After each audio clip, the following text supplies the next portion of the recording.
Imagine a massive uh, global cartel, right? And they're moving $50 million across the world. Yeah, that is a staggering amount of money. Exactly. But, they aren't using duffel bags stuffed with cash anymore. Oh no, those days are long gone. Right. And they certainly aren't using speedboats under the cover of darkness. Today, they use a laptop, maybe a heavily photoshopped utility bill, and a perfectly legal looking shell company. Which is pretty terrifying when you actually stop to think about it. It really is. And the only thing standing between them and the global economy is, well, a mid level analyst sitting in a cubicle. Or maybe at their kitchen table, just staring at a screen, trying to figure out if the shadow on that utility bill looks a little too pixelated. Yeah, I mean, the physical walls we used to rely on, the bank vaults, the armed guards, those are largely decorative now. Wow, decorative. Yeah, the real perimeter is entirely digital today. Well, welcome to another deep dive, everyone. We are so thrilled you're joining us today because today we're looking at something incredibly crucial to your daily life, but it's purposefully hidden from view. Completely hidden. We've got our hands on a really fascinating stack of source materials today, specifically the detailed course curriculum and informational portal for something called the ICA Advanced Certificate in Practical Customer Due Diligence, or CDD. And I know at first glance, a corporate training syllabus might sound a bit dry to some people. Wait, like who wants to read a syllabus? Exactly. Gosh. But what this document actually represents is the literal blueprint for how we train the frontline defenders of the entire global financial system. Yes. Our mission for this deep dive is to decode this invisible world of financial gatekeeping. By examining exactly how these professionals are trained to investigate and implement Know Your Customer protocols, or KYC, we're going to uncover what it actually takes to keep illicit finance out of the banks we all use. And, to set the stakes for why this matters to you, the listener, we really need to look at a direct quote right from the introduction of this syllabus. Oh, yeah, that quote really stood out to me. It's powerful. It states, and I quote, "It has never been more important to have robust controls and procedures in place." Right. And that is not just marketing fluff to sell a course. That is the grim reality of a financial system that moves trillions of dollars at the speed of light. Trillions. It's almost hard to comprehend. It is. And without these human controls, the system literally collapses under the weight of fraud and money laundering. Okay, let's unpack this a bit. KYC. Know your customer. I think the general public hears that and pictures a very basic transaction. Definitely. Like almost like a financial bouncer at a club. You hand over your ID, they shine a little flashlight on it, see that you're over 21, and they unclip the velvet rope. Right, the velvet rope of banking. Exactly. But reading through this material, this is so much more intense than checking an ID at the door, isn't it? What's fascinating here is how far beyond the bouncer analogy this really goes. I mean, if we stick with your metaphor, a normal bouncer just checks your ID. Yeah, maybe it looks at your shoes. Right. But a financial bouncer, Uh-huh. a trained KYC analyst, has to check your ID, call your employer to verify how you afforded the shoes you're wearing, Oh, wow. investigate whether the person who drove you to the club have any criminal associates, and then scour international news to make sure you aren't secretly funding a sanctioned entity. That is wild. Okay, so who are the people actually taking this course? Because it's clearly not the friendly bank teller asking how my weekend was while I'm depositing a check. Not at all, no. The source material outlines a highly specialized target audience. We're talking about dedicated KYC analysts, contractors who, parachute into complex customer due diligence environments. Right, the specialists? Exactly. Also managers who oversee entire intelligence teams and internal auditors. But the one that really carries the weight is the specific mention of new or recently appointed MLROs. MLRO. Wait, that's money laundering reporting officer, right? Yes, exactly. And we really cannot overstate the pressure on an MLRO. I can only imagine. I mean, these are the individuals who literally carry the legal and regulatory burden for their entire institution. Wait, personally? Yes. If a cartel does manage to slip that $50 million through the bank, the MLRO is the one whose head is on the chopping block. They are legally liable. Wow. They face the fines, the professional ruin, and potentially even criminal charges for negligence. That is a staggering amount of pressure for one person. And, one phrase in the materials that really jumped out at me regarding these teams was the focus on training Virtual CDD teams onboarding in a virtual world. Yeah, that's a very specific phrasing. It is, which to me screams that the threat landscape has totally mutated. We aren't just looking out for forged paper documents anymore. We're talking about deepfakes, AI, voice cloning, synthetic identities. Precisely. I mean, think about 10 years ago. If someone wanted to open a shell company bank account, they generally had to walk into a branch and sweat it out in front of a human being. Right, you could see them getting nervous. Exactly. The analyst could read their body language now. They are applying from a smartphone in a totally different hemisphere. It's crazy. Digital-first banking has fundamentally changed the nature of risk because a criminal never has to show their actual face. And that's exactly why you, listening right now, should care about this. Absolutely. Think about every time you open a new financial app or you try to set up a new bank account and you get incredibly frustrated by the friction. Oh, it's the worst. It is. You have to scan the front of your driver's license, then the back. Then you have to take a selfie where you turn your head slowly to the left. Yep, the weird lighting, the constant retries. Exactly. Then your utility bill gets rejected because it's, I don't know, 91 days old instead of 90. Which is infuriating when you're just trying to open a basic checking account. It totally is. But you are interacting with the end product of the exact frameworks these professionals are designing. You aren't just proving you are who you say you are. You are proving you aren't a ghost in a virtual world. That's a great way to put it. And if these analysts fail, the cost of that fraud gets passed directly down to you in the form of higher banking fees. Or, far worse, your own identity being stolen and syntheticized by a criminal network. That invisible wall is protecting your specific bank account. Which brings us to a really critical pivot point. If the stakes are this high and the threats are this sophisticated, what exactly is in the toolkit of a modern KYC analyst? Right. Here's where it gets really interesting because I'll admit, before reading this syllabus, my assumption was that Know Your Customer was basically just a data entry checklist. A lot of people think that. Yeah. You look at the photo ID, you verify the address matches the utility bill, you make sure a name isn't on some sanctions list, and you just hit approve. You'd think so, but that's exactly the trap. When you break down the 9-point syllabus provided in this ICA course, it reads less like a checklist and more like the escalation of a major detective's investigation. Really? Yeah. It does start with the basics point, too, is identification and verification, which is the ID check you just mentioned. Okay, so that's in there. It is, but it immediately pivots. The next concepts are understanding the customer and then understanding the relationship. Hold on, let me see if I've got this. So understanding the customer is knowing who they claim to be on paper. But understanding the relationship, is that about figuring out why they want to do business with this specific bank at this specific time? You hit the nail on the head. Yeah. Let's say John Doe, a plumber from London, wants to open an account to deposit his monthly wages. Makes sense. Right. The identification checks out, and the relationship makes logical sense. But what if John Doe, the plumber from London, wants to open a corporate account that will be receiving weekly multi-million-dollar wire transfers from a casino in Macau? Oh, yeah, the alarm bells immediately start ringing. The context doesn't match the profile at all. Exactly. Context is everything. But the real core of modern financial detective work, the concept that appears over and over again in these materials, is what they teach next, and that's beneficial ownership. Yes. Beneficial ownership. This phrase was everywhere in the reading. And, my assumption was that this just means figuring out whose name is signed on the deed to the company. Like, is it more complicated than that? Oh, massively more complicated. I mean, criminals do not put their own names on the deed to a company holding laundered money. Right. That would be pretty stupid. Exactly. They use layers. Think of a set of Russian nesting dolls. A criminal might create a trust in the Cayman Islands. Okay. That trust is technically owned by a shell company registered in Delaware. And then that shell company is directed by a proxy law firm based in Panama. Oh, wow. So on paper, the criminal literally doesn't exist anywhere in the documentation. Right. Beneficial ownership is the agonizing process of cracking open every single one of those nesting dolls across multiple international jurisdictions until you find the actual living, breathing human being who is secretly pocketing the profits at the very center. That is wild. You're basically mapping out the org chart of a ghost. That's a perfect way to describe it.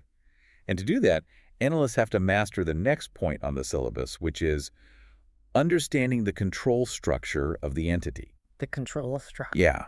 You have to understand how corporate entities are legally formed so you know exactly how bad actors exploit those rules. Because a criminal might own 0% of a company on paper, but hold 100% of the voting rights to move its money. You have to learn how to dismantle that specific web. And once an analyst has mapped all that out and found all the red flags, the syllabus concludes with the heavy artillery, right? Customer screening, risk acceptance, and the ultimate tool, enhanced due diligence, or EDD. Yes, EDD. This is what gets triggered when the baseline investigation flashes red. It is the deep dive of all deep dives. So what does EDD actually look like in practice? Because it sounds like they're crossing the line from corporate compliance into actual espionage. It's remarkably close to espionage, honestly. EDD means they aren't just looking at the client anymore. They're looking at the client's associates. Yeah. They are scouring global adverse media databases in multiple languages to see if, say, the client's cousin was recently implicated in a bribery scandal. The cousin. That's intense. Oh yeah, they might be cross-referencing flight logs to see if this supposed plumber is taking weekend trips to sanctioned countries.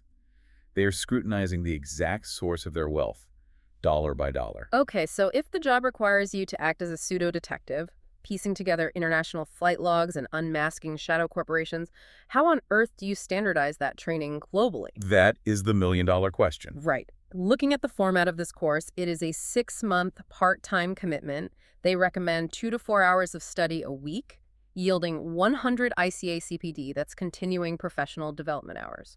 And that's a very significant time investment for someone who is likely already working a demanding full-time job in finance. Exactly. So it makes me wonder about the pedagogy. I mean, if this were just about rote memorization of banking laws, you could knock that out in a weekend seminar or a multiple choice exam. Right. And this raises an important question about how adults actually learn complex, high-stakes skills. The source materials specifically note a crucial approach here. The course is designed to, quote, not only enhance your knowledge and skills, but also develop your behaviors. Develop your behaviors. That is such a deliberate, almost psychological choice of words. It really is. They aren't just giving you a manual. They're trying to rewire how you react to information. Exactly. You cannot test a behavioral response to a complex, multi-layered money laundering scheme with a true or false quiz. You just can't. Right. You need to simulate the pressure of the real job. That's why the training heavily relies on expert-led virtual classrooms and immersive scenarios. They are intentionally bringing the content to life so students can turn theoretical knowledge into a reflex. And they highlight the tutors leading these scenarios, which I found really interesting. We're given names like Ben Jones, Rob Ellis, who notably has an LLB and LLM/LPC in legal practice, and James Booth. Yeah, that's quite a lineup. Right. They aren't just using generic instructors. They're leaning on heavy-hitting legal and compliance experts to guide these simulations. Because the final assessment requires that level of rigor. The evaluation to actually get this certificate consists of 2 parts. There's a research-based assignment and, crucially, a timed, online, scenario-based assessment. So they are essentially putting you in the hot seat. They hand you a messy, complicated, contradictory set of documents from a prospective client. The clock is ticking, and you have to synthesize all this data and make a definitive call. Is this a legitimate business or a front for a cartel? Precisely. They are testing your critical thinking and your ability to spot anomalies under extreme pressure. But interestingly, the source materials also emphasize something else alongside critical thinking. They explicitly highlight the development of interpersonal skills. No, I have to admit, that one threw me. Interpersonal skills. Yeah, it surprises a lot of people. Right. For a course entirely focused on analyzing financial data, corporate registries, legal structures, why does a KYC analyst need to be a people person? Because eventually, when the data doesn't add up, you can't just stare at the screen. You have to pick up the phone. Oh, of course. You have to actually talk to the suspect. You have to interview the prospective client. Yeah. You have to ask them incredibly uncomfortable, invasive questions about exactly where their money came from and why their corporate structure is so convoluted. That sounds awful. It is. And you have to be able to listen to their voice and determine, are they lying to me? Are they deflecting? Or are they genuinely just a legitimate business owner who is really terrible at filing paperwork? That requires so much tactical empathy. You are trying to manage a delicate corporate relationship while simultaneously interrogating them. Exactly. I mean, if you accuse a billionaire client of money laundering and you're wrong, you might lose the bank a massive account. But if you approve them and you're wrong, you go to jail. It requires immense emotional intelligence. It is a high-wire act every single day. That paints such a vivid picture of the sheer difficulty of the job. And, because financial crime is inherently global, an illicit wire transfer can bounce through 5 different countries before you've even finished your morning coffee. The defense network has to be equally global, It has to be, yes. which makes me look at the logistics of who is actually taking this course and who is footing the bill to build this army of analysts. And the practical realities of enrolling are very telling about how the industry views this credential. It's clearly a premium qualification. The pricing varies by currency, but you're looking at thousands of dollars, pounds, or euros just to enroll. Let's see, it starts on specific intakes like January, July, September, and notably March 23rd and June 29th in 2026. Right. And the cost is 2,150 British pounds, 2,365 euros, or 2,795 US dollars, plus mandatory ICA membership fees on top of that. It's a major investment. It is. But here is the detail that I found most compelling. Hidden right there in the FAQs, it notes that they offer an automatic 15% discount for students residing in low GDP countries. Now, if we connect this to the bigger picture, that 15% discount is not just an act of charity. It is an incredibly strategic defense mechanism against what we call regulatory arbitrage. Regulatory arbitrage, meaning criminals shopping around for the weakest banking laws in the world. Exactly. The global financial system is only as strong as its weakest geographic link. A money launderer doesn't walk into a highly fortified bank in London or New York to start their scheme. No, they'd get caught instantly. Right. They target local banks in emerging markets with underdeveloped regulatory frameworks, get the money into the system there, and then transfer it to New York. So if you are a massive global bank, you desperately need the compliance officers in those emerging markets to be just as highly trained as your own staff. Right. Subsidizing that training through geographic discounts is a way of patching the holes in the global net. It builds a standardized compliance infrastructure in developing nations, creating a shield that protects the entire global economy. You're stopping the fish before they even get near your side of the ocean. That makes perfect sense. And speaking of that global net, let's talk about the mandatory ICA membership. While studying, you are required to become a member of the International Compliance Association. Why force the membership? Because in the world of financial crime, isolation is the enemy. By joining the ICA, these students aren't just taking a course.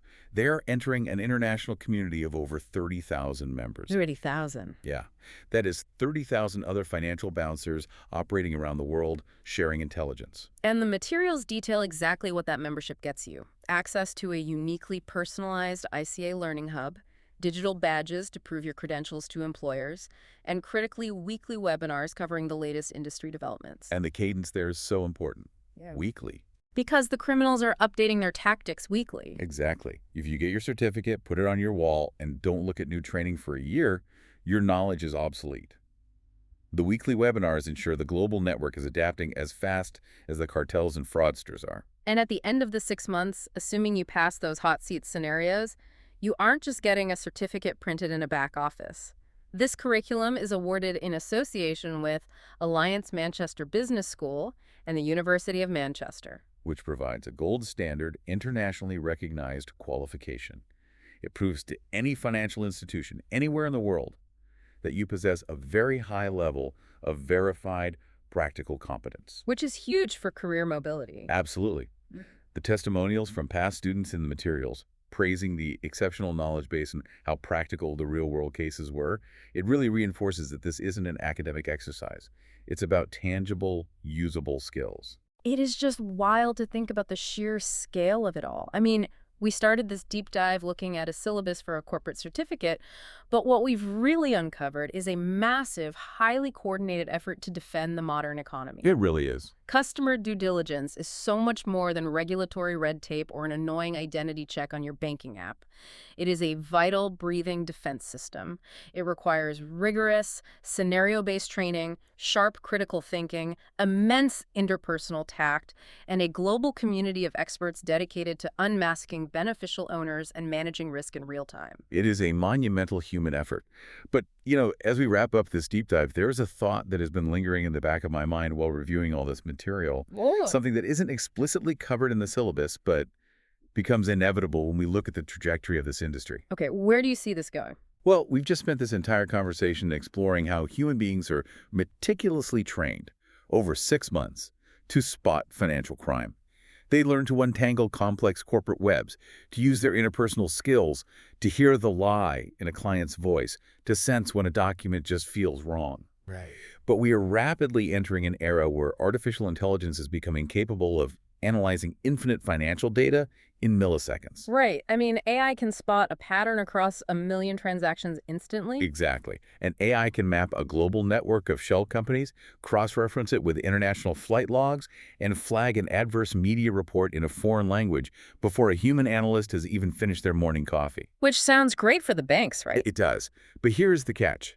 The criminals have AI too. Ah, oh wow. The cartels and the fraudsters can use generative AI to create incredibly complex, perfectly legal-looking corporate control structures, generate flawlessly photoshopped utility bills, and even create synthetic video and voice identities to pass those biometric checks on your banking app all in a matter of seconds. The virtual world they mentioned earlier is fully weaponized now. Completely. So the provocative question we have to ask is, 5 or 10 years from now, will the ultimate KYC analyst even be human? Or is the future of customer due diligence simply going to be one AI sitting in a bank's server trying to outsmart a criminal AI in an endless invisible arms race? Wow. That is terrifying, honestly, but probably entirely accurate. The ultimate technological arms race happening silently right beneath the surface of our bank accounts. Exactly. Well, that is definitely something for you, our listener, to chew on the next time you get frustrated having to scan your driver's license just to open a new app. The friction is there for a reason. Thank you so much for joining us on this deep dive into the hidden world of financial defense. It's been an absolute pleasure to unpack this with you. Keep questioning the systems that run our world. We'll see you next time.